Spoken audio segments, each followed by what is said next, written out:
जळी बुड बुडे देखता देखता क्षण न लागता दिसे नाती, तैसा हा संसार पाहता पाहता अंत काळी हाता काही नाही. जसं जळ पाणी वाहत राहत आणि त्या वाहत्या पाण्यावर ते कितीतरी बुडबुडे निर्माण होतात. निर्माण झालेला बुडबुडा किती वेळ टिकण्याचा काही भरोसा नाही आणि निर्माण झालेला बुडबुडा फुटल्यानंतर मिटल्यानंतर असं काही सिद्ध करता येत नाही की इथं निर्माण झाला होता आणि इथं तो लोप पावला. तसे अनेकांचे आजोबा पंजोबा इथं निर्माण झाले होते आणि इथं लोप पावले. काही सिद्ध करता येत नाही. जळी बुड बुडे देखता देखता क्षण न लागता दिसेनाती, तैसा हा संसार पाहता पाहता अंत काळी हाता काही नाही. हे सर्व जोपर्यंत डोळे मिटले नाही म्हणजे मृत्यू होत नाही तोपर्यंत हे सर्व सत्य वाटतं. मृत्यू आल्यानंतर कळतं की आपलं काही नाही, आपण कुणाचे नाही. तैसा हा संसार पाहता पाहता अंत काळी हाता काही नाही. म्हणजे पाण्यावरच्या बुडबुड्याप्रमाणे हा जो संसार आहे तो क्षणभंगूर आहे.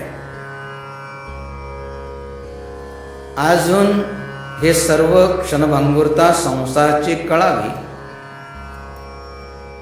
याच्यासाठी अजून एक उदाहरण दिलं. कोणतं?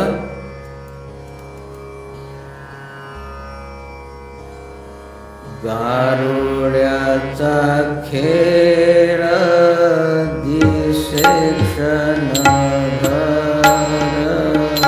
गारुड्याचा खेळ दिसे क्षणभर, गारुड्याचा खेळ दिसे क्षणभर, गारुड्याचा खेळ दिसे क्षणभर,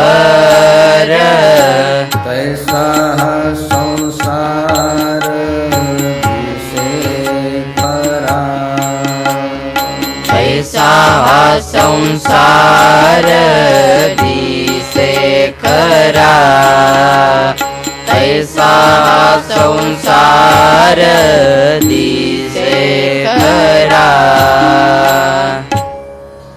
संसार कसा आहे? क्षणभंगूर, पाण्यावरच्या बुडबुड्याप्रमाणे. किंवा दुसरं उदाहरण दिलं की गारुड्याचा खेळ दिसे क्षणभर, तैसा हा संसार दिसे खरा. गारुड्याचा खेळ बघितला असेल. गारुडी जसे अनेक प्रकारचा खेळ करतात त्याच्यापैकी एक खेळ काय करतात? एक डबडं घेतात, एक खडा घेतात, छूमंतर म्हणून त्या डबड्यामध्ये खडा टाकतात आणि ते डबडं पालथं केलं की नोटाच नोटा खाली पडतात आणि मग सांगतात की हा मंतरलेला खडा आहे. फक्त त्याची किंमत 50 रुपये, 100 रुपये जे काय सांगतात ते घेऊन जा. आणि काहींना असं वाटतं की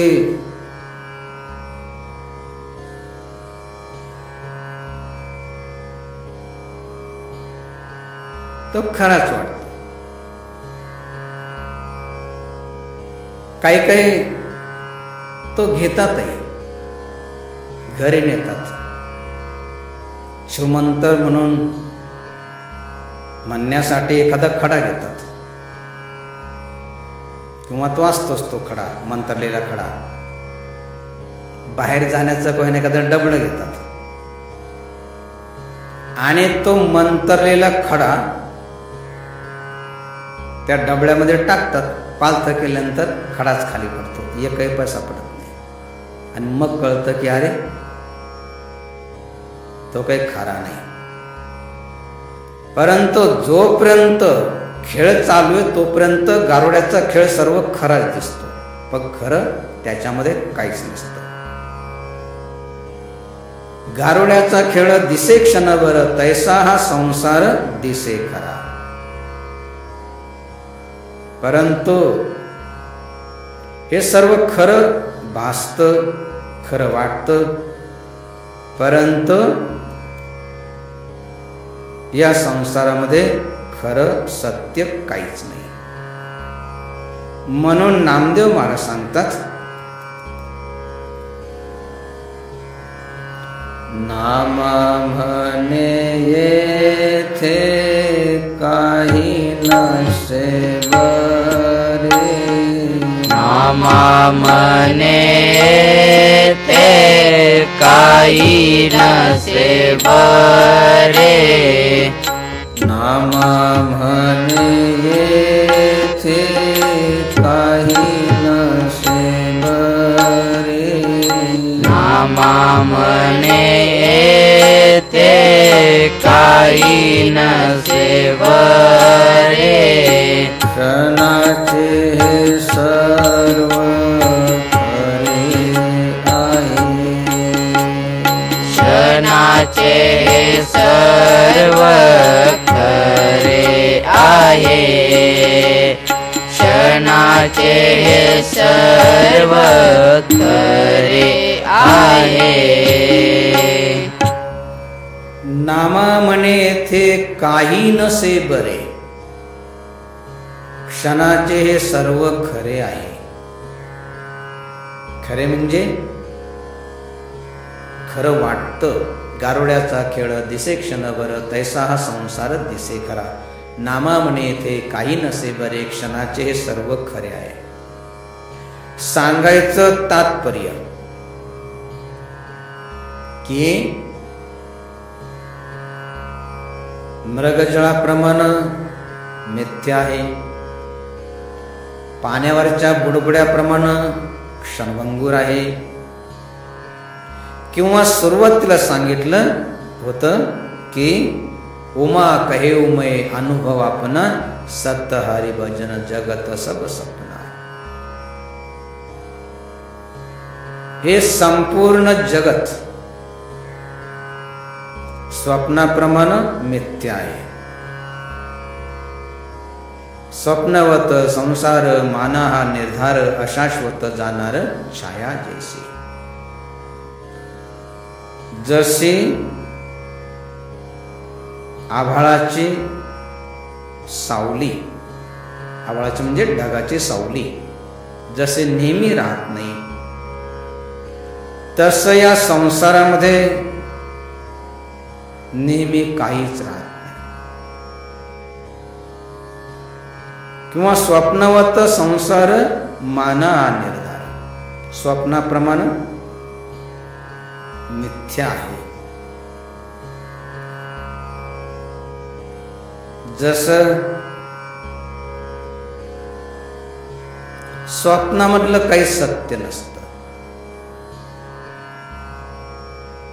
खरं म्हणजे खूप मोठी कथा आहे. थोडक्यामध्ये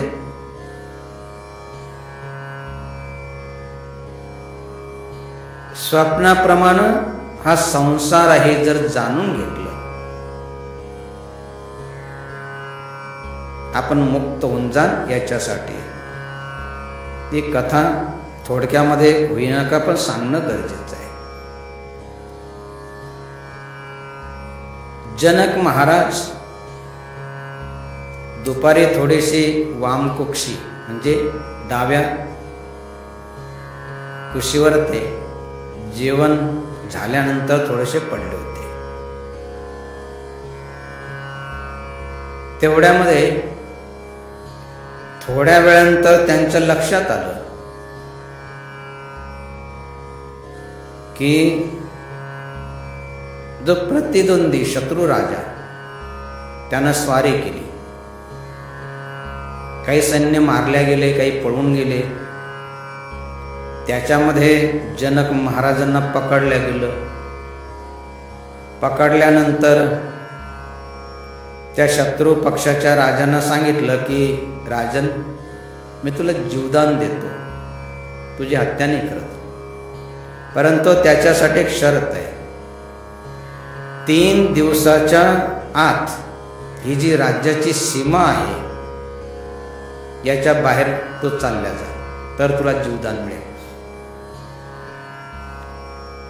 आपला जीव वाचवण्यासाठी धावत पळत ती राज्याची सीमा पार केली.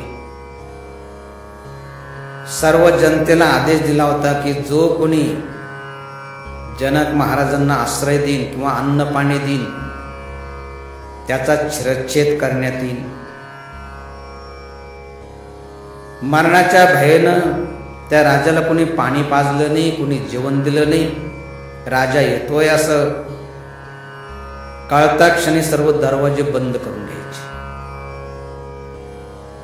उपाशी पोटी, तहानलेल्या पोटी त्या राजानं 3 दिवसामध्ये ती सीमा ओलांडली. दुसऱ्या राज्यामध्ये गेला. तिथं अन्नछत्र चालू होतं. अन्नछत्र म्हणजे खरं म्हणजे राजे लोकांसाठी, श्रीमंतासाठी नसतं. जे असहाय आहे, भिकारी आहे, त्यांच्यासाठी अन्नछत्र असतं. परंतु अत्यंत भुकेनं व्याकुळ झाल्यामुळं राजा त्या भिकाऱ्याच्या लाईनीमध्ये, भिकाऱ्याच्या वेशेमध्ये लागला. राजाची बारी आली आणि तेवढ्यामध्ये अन्न संपून गेलं. त्या सेवकांनी सांगितलं की आमच्या शेठनं आम्हाला जेवढं वाटायचं सांगितलं होतं तेवढं संपून गेलं, आता उद्या या. राजा म्हटला, म्हणजे भिकाऱ्याच्या वेशामधला राजा म्हटला की अहो थोडंसं तरी द्या, मला खूप भूक लागली. म्हटले काहीच नाही. खिचडी बनवली होती, म्हटले थोडीशी खरडण म्हणजे खाली लागलेली खिचडी चालेल का? म्हटले हो चालेल. ती हातावर ते खिचडी घेतली आणि बाजूला बसून खाणार. तेवढ्यामध्ये 2 बैलांचे टक्कर सुरू झाले आणि ते नेमके भांडत राजाकडे आले. आणि असं वाटलं की चेंगरून आता मृत्यू होतो काय, म्हणून त्या भीतीनं राजा मोठ्यानं ओरडला, अहो धावा धावा, मेलो मेलो, वाचवा वाचवा. तो आवाज ऐकला आणि जे प्रहारी होते, सेवक होते, ते सर्वचे सर्व धावत आले. राजा त्यांच्याकडे बघायला लागला, हे काय? खरं म्हणजे असं काहीच झालं नव्हतं. हे फक्त राजाला स्वप्न पडलं होतं. आणि स्वप्नामध्ये हे सर्व बघितल्यानंतर जसं सुरुवातीला सांगितलं की काही काही बरळतात, स्वप्नामध्ये बोलतात, त्याप्रमाणे राजाच्या मुखातून हे शब्द निघाले होते. अंगावर ते घाम आला होता, अंग थरथर कापत होतं. राजा सेवकाकडे बघायला लागला आणि सेवक राजाकडे बघायला लागले.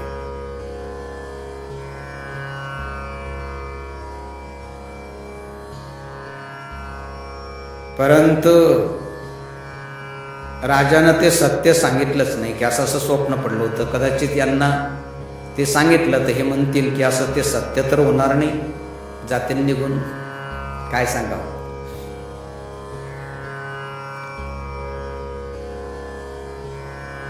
परंतु राजाच्या मनामध्ये एक प्रश्न निर्माण झाला आणि मग राजानं सांगितलं की जो माझ्या प्रश्नाचं उत्तर देईन त्याला मी अर्ध राज्य देईन. प्रश्न कोणता? की हे सत्य की ते सत्य? प्रसंग काहीच सांगितला नाही, फक्त एकच विचारायचा, हे सत्य की ते सत्य? अनेक व्यक्ती त्या ठिकाणी त्या राजाचं उत्तर देण्यासाठी आले, विद्वान आले. राजाची दुसरी अट होती की जर प्रश्नाचं उत्तर दिलं तर अर्ध राज्य मिळेल, नाही दिलं तर बंदिवासामध्ये राहावं लागेल जोपर्यंत माझ्या प्रश्नाचं उत्तर मिळत नाही. राज्याच्या लालसेनं अनेक विद्वान आले, परंतु त्यांना काही कळेनाच ना की हे सत्य की ते सत्य म्हणजे नेमकं काय. नंतर अनेक बंदिवासामध्ये विद्वान कोंडल्यानंतर एक अष्टावक्र ऋषी जे 8 ठिकाणी वाढलेले, त्यांनी सांगितलं की राजन मी प्रश्नाचं उत्तर देतो. मोठी सभा भरली. सर्व विद्वानांना असं वाटलं की आता आपला सुटकेचा दिवस उजाडलेला आहे. मोठ्या अपेक्षेनं की मोठे विद्वान येणार आहे. राजाला असं वाटलं की माझ्या प्रश्नाचं उत्तर आता मिळणार आहे, माझं मन शांत होणार आहे.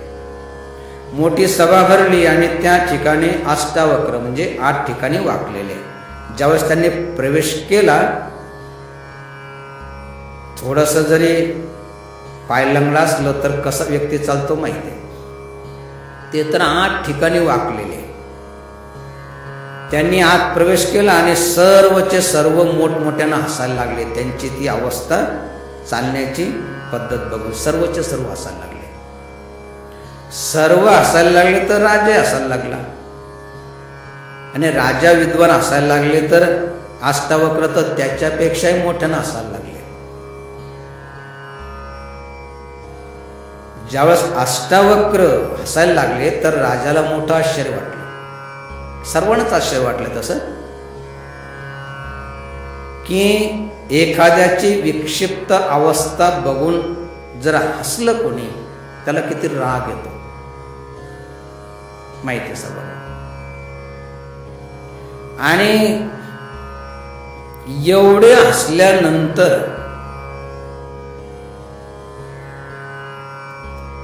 अष्टावक्र मुनी हसायला लागले तर राजाला आश्चर्य वाटलं.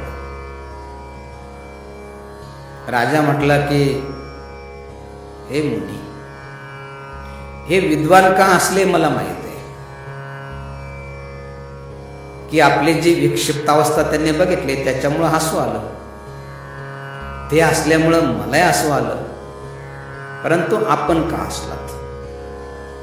अष्टावक्र मुनी म्हटले की मला असं वाटलं होतं की खूप मोठ्या विद्वानांची सभा भरलेली आहे आणि राजा देखील खूप विद्वान आहे असं समजून मी या ठिकाणी आलो होतो.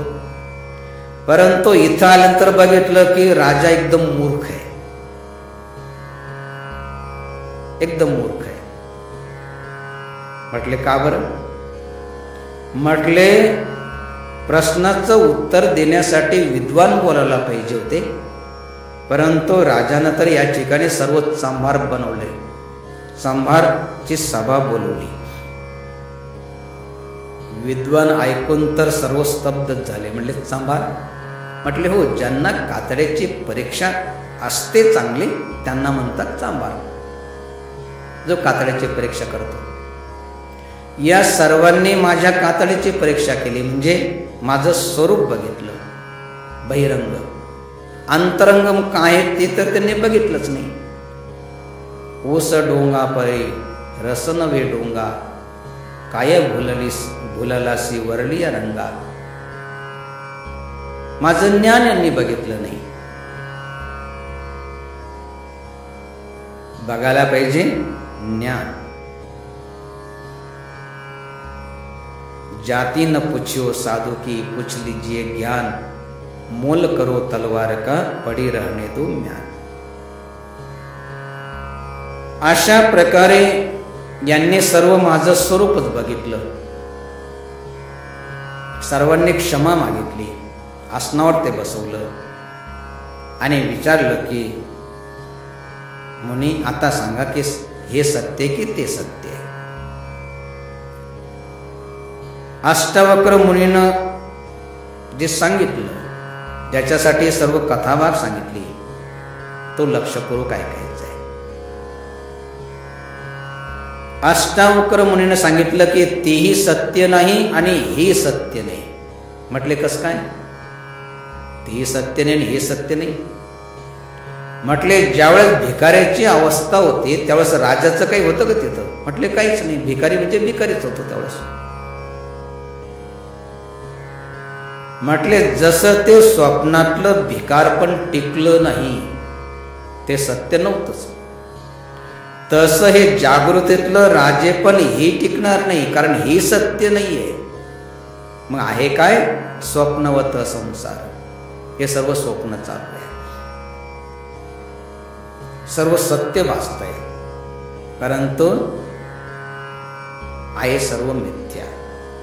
किंवा अजून एक स्वप्नवत संसार. एक भिकारी दिवसभर भीक मागितली, त्याला कोणी खायला दिलं नाही, प्यायला दिलं नाही. रस्त्यानं चालता चालताच रस्त्याच्या बाजूलाच तिथंच पडला आणि तिथं त्याला झोप लागली.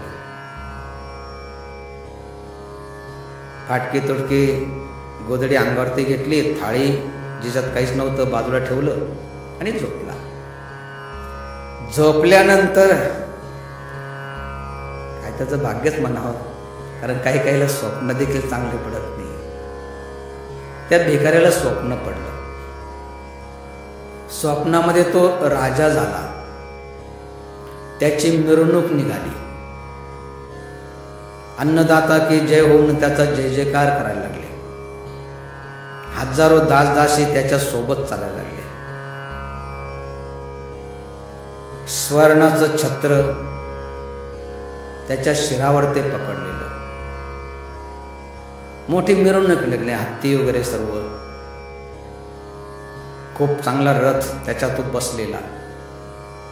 परंतु चालता चालता एका सेवकानं काहीतरी थोडीशी चूक झाली सेवकाकडून, म्हणून त्या राजाला राग आला. राग आल्यानंतर त्या सेवकाला लात मारली. लात मारली तर त्याचा पाय त्या गोधडीमध्ये अडकला.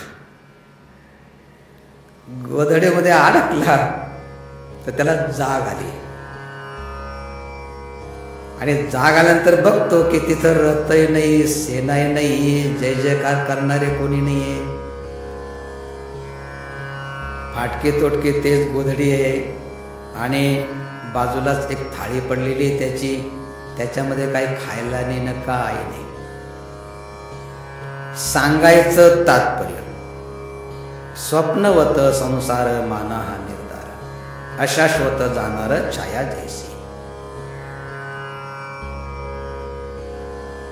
स्वप्नाप्रमाणे सर्व मिथ्ये. आज जे काय दिसतंय एक दिवसानंतर कळेल की हे सर्व स्वप्न होतं.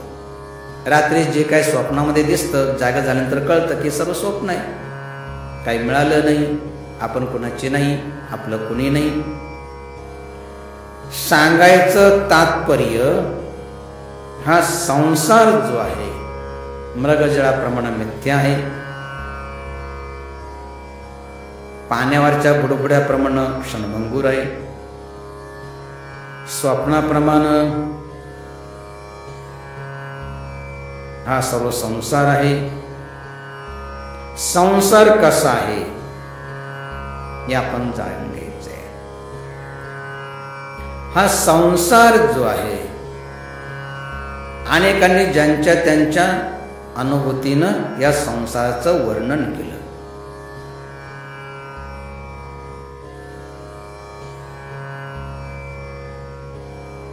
बऱ्याच लोकांना असं वाटतं की या संसारामध्ये आपल्याला सुख मिळेल, परंतु अनेकांचा जो अनुभव आहे कोणता, संत सांगतात,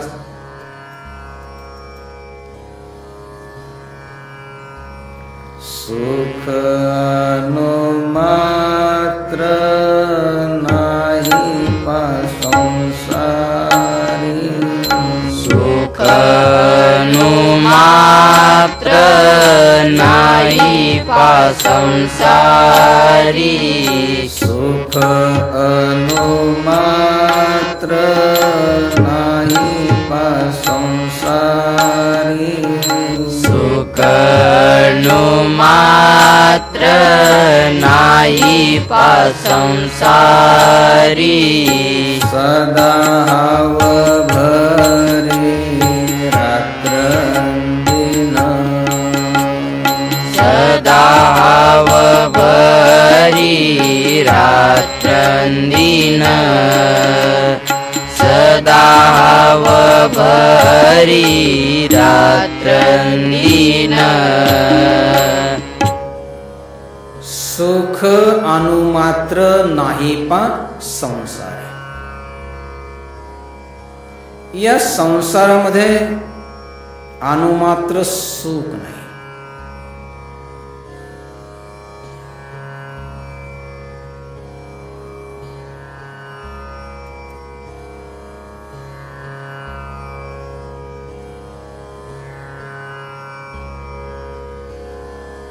अनुमात्र देखील, थोडं देखील नाही. मग या संसारामध्ये काय आहे? सुख नाही, तर सर्व दुःखही दुःख आहे. संसारामध्ये दुःख आहे. संसारात तर आहेच आहे, परंतु आपला देह देखील कसा आहे?